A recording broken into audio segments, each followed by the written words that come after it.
안녕하세요. 오늘 논술 사용 설명서 첫 번째 시간인데요. 논술 사용 설명서는 여기 제가 적어 놓은 것처럼 인문 논술에 대한 정확한 정보를 전달하기 위해서 만들었고요. 인문 논술은 학부모님들이나 학생들이나 접해 본 적이 없기 때문에 굉장히 잘못된 정보와 그냥 편견을 가지고 보는 경우가 많습니다. 그리고 좋은 쪽이라고 해도 정확한 지식이 없다 보니까 쓸데없는 게 약간 잘못된 기대와 생각을 해서 접근했다가 뭐 포기하는 경우도 많죠. 어떤 과목이든지 간에 시간이 좀 필요한데 특히 인문논술은 그런 것에 대한 투자를 아주 굉장히 좀 인색하게 하는 영역인 것 같습니다. 이게 인문논술이 시작된 지 한 20년 가까이 됐는데도 바뀌어지지 않는 거는 제대로 된 정보가 없어서 그런 것 같고요. 자, 일단 시작을 한번 해보죠. 한두 번의 설명회로 그 인문 논술에 대한 어떤 정보를 정확히 전달하기는 어려워서 이렇게 시리즈 영상을 기획하게 되었고요. 기본적으로 이 영상은 그러니까 인문 논술은 어떠한 성격을 갖고 어떠한 스타일의 문제가 나오고 어떠한 능력을 요구하는지에 대한 이제 포인트를 좀 맞춰서 진행을 할까 합니다. 오늘은 이화여대 20년도 인문 모의 문제를 가지고 진행을 할 거고요. 오늘 주제는 독해입니다. 여기 써놨죠? 자, 오늘 제가 설명하려고 하는 거는 인문 논술의 이러한 어떤 특성. 자, 요거는 사실 수능에서는 잘 나오지 않는 독해 역량에 해당을 해요. 그러니까 인문 논술하고 별도의 어떤 독해 역량을 가지고 있는 건 아니지만 문제의 어떤 성격에 따라서 내가 길러야 되는 역량이 좀 다르죠. 사실 지금 제가 설명드리는 거는 일종의 독서를 잘하는 학생들이라면 누구나 가지고 있을 만한 역량이긴 한데 지금 입시 현실에서는 실제로 이런 역량을 갖춘 학생들을 거의 본 적이 없습니다. 문제는 제가 다루는 문제는 나름 논술에서 꽤 어렵다고 분류가 되는 문제들이고요. 이러한 문제들의 어떤 분석을 통해서 조금 더 친숙하게 인문 논술을 전달하고자 합니다. 자, 한번 보죠. 자, 오늘 간단하게 이건 독해 문제거든요. 그러니까 무슨 얘기냐면 전 문제를 풀어주지 않을 거예요. 문제를 풀어주지 않지만 기본적으로 독해를 하기 위해서는 문제에 대한 분석을 해야 되거든요. 한번 해보죠. 제시문 라를 참고하여 인식의 구조를 분석하고 라의 관점에서 평가하시오. 자, 이 문제는 라를 내가 이해해야 되는 이유는 바로 뭐냐면 얘를 분석하고 평가하기 위함이죠. 근데 얘를 분석한다라고 하는데 그냥 말을 그냥 막연하게 분석하는 게 아니라 뭐 이거를 분석하라고 해요. 사실 실제 문제 풀다 보면 이제 이런 거에 이제 걸리게 되는데 일단은 뭐 이게 그렇게 뭐 썩 깔끔하게 잘 나온 문제는 아니에요. 그래서 실제 수업할 때는 이 부분에 대한 좀 설명을 좀 어, 자세하게 하죠. 물론 결론적으로 얘기하자면 이거 몰라도 이거 문제 푸는 데 큰 지장은 없다라는 걸 이제 논리적으로 설명을 하는데 지금은 그 시간은 아니고요. 일단 요거는 좀 잊어주시고 요게 독해를 일단 해야지 이걸 파악해야지 뭐 얘를 분석하고 평가하고 뭐 이럴 거 아닙니까? 그러면 이 라에 관한 문제 제시문이 그러니까 라의 제시문이 어떻게 이해해야지 이걸 이해할 수 있느냐라는 거에 이제 포인트를 맞춰보죠. 자, 일단 이 문제는 상당히 어려웠어요. 왜 어려운지부터 설명해 드리면 자, 우리가 그냥 어려워 이게 중요한 게 아니라 왜 어려운지를 알아야지 다음번에 그런 문제가 나왔을 때 우리가 대처할 수 있죠. 일단은 익숙하지 않은 그러니까 익숙하지 않은 주제예요. 자, 열림과 닫힘의 문제는 이런 문제고요.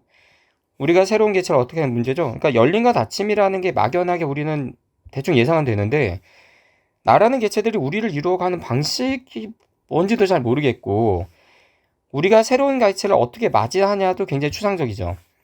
또 만남의 문제래. 하지만 이 단어들은 하나도 모르는 게 없죠. 근데 뭔가 와닿지 않는다라는 얘기는 뭐냐면 우리가 그 주제에 대해서 익숙하지 않다는 얘기예요.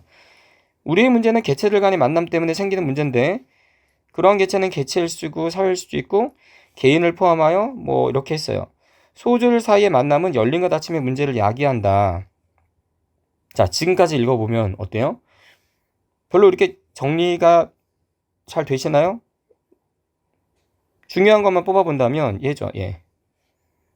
나라는 개체들이 이루어가는 방식의 문제야. 자, 열림과 닫힘의 문제라는 걸 다루고 있고요. 우리가 새로운 가치를 어떻게 맞이하냐의 문제고 만남의 문제야. 근데 이 우리의 문제가 뭐냐면 우리가 문제가 있대요. 뭔 문제냐면 만남 때문에 생기는 문제래요. 뭐 개체의 어떤 종류에 대해 얘기하는 거고요. 소우주들 사이의 만남은 열림과 닫힘의 문제를 이야기한다. 자, 이해 가시나요? 잘, 여기서 학생들이 잘 이해를 못하는 거예요. 왜냐면 다 생경해. 자, 그러면 뭐지? 이거를 내가 이해하고 알아들을 수 있게끔 이거를 내가 이렇게 받아들여야지 이해라는 게 이루어지는데 지금 여기 있는 단어들은 다 알겠는데 이게 구체적으로 어떤 건지 이렇게 실감이 안 가는 거죠. 그랬을 때 어떻게 해야 되냐? 제시문이 어려운 경우는 이제 두 가지가 있는데 만약에 단어를 모른다 그러면 이건 뭐 방법이 없어요. 근데 단어는 다 알아. 그리고 이 단어가 뭐 별다른 뜻이 있는 것도 아니야. 근데 내가 이해가 안 가. 그러면 뭐냐면 제시문 간의 어떤 구절 간의 논리적 연결 관계를 잘 이해하지 못해서 생기는 문제인 경우가 많습니다. 그런 관점에서 본다면 우리가 알아들을 수 있는 말이 나오는 어떤 거를 좀 보죠. 이것은 자기 정체성을 유지하는 문제이자 어때요? 요거는 좀 이해되지 않나요?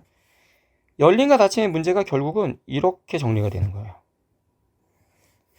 자, 보면 이렇게 가는 거죠. 열림과 닫힘의 문제는 나라는 개체들이 우리를 이루어가는 방식의 문제고요.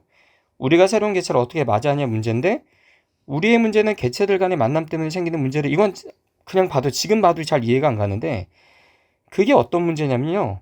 요거예요. 이건 좀 이해가 되지 않아요? 우리가 그럼 이렇게 예측이 되죠. 자, 보통 학생들이 글을 잘 못 읽는 이유는 뭐냐면 상상하면서 읽지 않아서 그래요.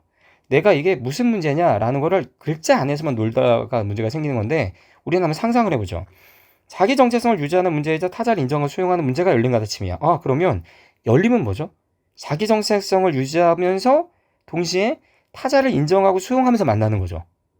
좀 이해가 되죠? 그러면서 우리를 이루는 건데 그럼 반대로 닫힘이라는 거는 자 여기서 상상이 일어나야 됩니다. 닫힘 바로 뭐죠? 열림의 반대. 즉 예의 반대입니다. 그럼 예의 반대는 어떻게 이루어지죠? 자기 정체성을 유지하지 않거나 그렇죠? 유지 안 하거나 인정하고 수용하지 타자 인정 수용 않거나 자기 유지하지 않거나 이거죠. 둘 다 안 해버리면 안 돼요. 왜? 그러면 만남이 안 만들어져요. 왜? 여기는 만남이라 그랬으니까요. 그러면 우리를 이루어가는 과정은 우리는 어쨌든 만났다는 얘기인데 우리를 이루어가는 걸 열린 자세로 만난다면 어떤 거예요?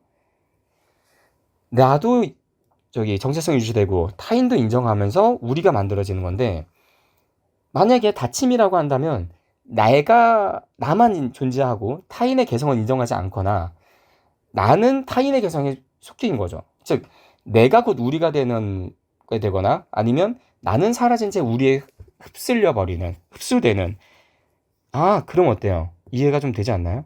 네. 이제부터 문제 쉬워집니다. 무슨 얘기냐? 자, 볼까요? 각각의 소조들 만남 기다리고 되는 거고 만남들이 연속이고 이렇게 되는 거죠. 그러니까 역사의 흐름은 열린 사회로 갔다는 얘기고 열린 사회와 닫힌 사회는 결국 열린 사회는 추상적인 표현일지도 모르고 자신의 정체성과 특성을 유지하면서 그쵸. 이게 이제 여기서의 메인 핵심이 되는 거죠. 이걸 이해할 때 결국 이 내용이 가장 중요한 내용이 되는 겁니다. 그래서 나가 너를 갖춰서 이렇게 되는 거고 이렇게 되는 거죠. 그래서 이 많은 문제는 열림과 닫힘의 문제는 결국 나에서 우리로 즉각적 인식의 전이가 이루어졌을 때 많은 문제가 일어났고요. 우리 속에서 다른 것에 대한 인식이 결여 있는 것도 이해 가시죠? 그러니까 너라는 실체, 우리가 실체로 구성된 다원화 사회를 이루기 위해서는 너를 인정하는 우리가 있어야 된다. 나와 너가 인정되는 우리가 있어야 된다. 이 얘기입니다. 즉 이제 이렇게 보시면 이 제시문은 이해가 되시죠? 이해 가시죠? 그러니까 요거를 제가 좀 정리를 해보면 이렇게 돼요. 요 문제를 파악하기 위해서 여러분들은 이것들에 대한 답을 구할 수 있어야 돼요. 자, 잠깐 시간을 두고 구해 보신다. 한번 답안을 작성해 보시죠. 답안을 작성해 보시면 결국은 자, 우리가 열린 사회의 어떤 특징들만을 가지고 한번 연결해 볼게요. 열린 사회의 특징을 본다면 자, 여기서 보면 이렇게 되죠. 이건 이제 대전제긴 한데 요거죠. 이렇게 되고, 자, 이거는 조금 바꿀게요. 이거는 이제 두 개가 다 되는 건데, 즉 보라색은 열린 사회, 파란색은 닫힌 사회로 가볼게요. 나와 너를 거쳐서 우리를 인지, 그쵸? 그 다음에 나와 너의 이항들이 꾸준 극복, 나와 우리의 연결고리가 너가 되는 거고,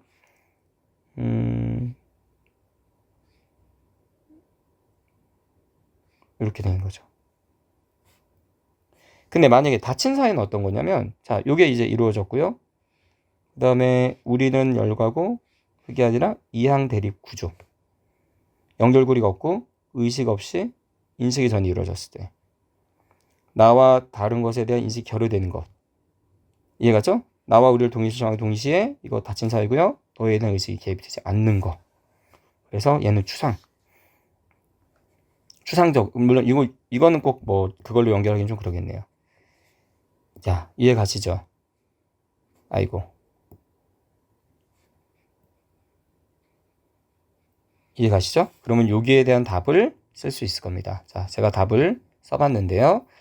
열린과 닫힘의 문제는 이런 문제인데 어떤 문제일까라는 답을 하기 위해서 열린 사회의 특징이 있어야 되고 닫힌 사회의 특징이 있어야 되고, 열린 사회를 다른 표현으로 바꾼다면, 이 제시문에 있는 다른 표현으로 바꾼다면, 닫힌 사회를 다른 표현으로 바꾼다면, 그래서 일의 문제, 열린과 닫힘의 문제는 바로 어떤 문제냐?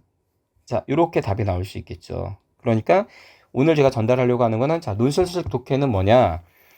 일반적으로 정보를 그냥 수동적으로 받아들이는 게 아니라 적극적으로 상상하고 구절과 단락 간의 문장 간의 연결관계를 파악을 하면서 계속 비판적으로 뭔가 자기의 어떤 그 사고 기능을 총동원해서 이해를 하는 게 논술에서의 그 상위권 독해. 물론 상위권이라는 건 뭐냐면 대학의 어떤 수준만 얘기하는 게 아니라 논술에서 묻는 독해 영역 중에 상위 영역 중에 속하는 어떤 부분들. 근데 제가 지금 주로 설명할 것들은 논술에 대해서 여러 가지 설명할 건데, 자, 상위권에 관한 상위의 어떤 능력을 주로 설명할 거예요. 왜냐면 그 이하의 능력들은 어차피 다 언어 영역이나 뭐 내신이나 다 연결되는 그냥 영역들이라서 굳이 논술의 특징이라 별도로 설명할 필요까지는 없을 것 같습니다. 그래서 일단 상위권 대학을 지망하고자 하는 학생들은 이러한 역량들을 가지고 있는 것이 좋을 거고, 생각보다는 이제 이런 역량들을 배우는 것이 재밌는 일이 될 것이다. 그리고 이런 역량을 길러주지 않는 학원들은 뭔가 잘못 배우고 있는 거니까 꼭 듣는 것들을 점검하시길 바란다 라는 뜻에서 만들었습니다. 감사합니다.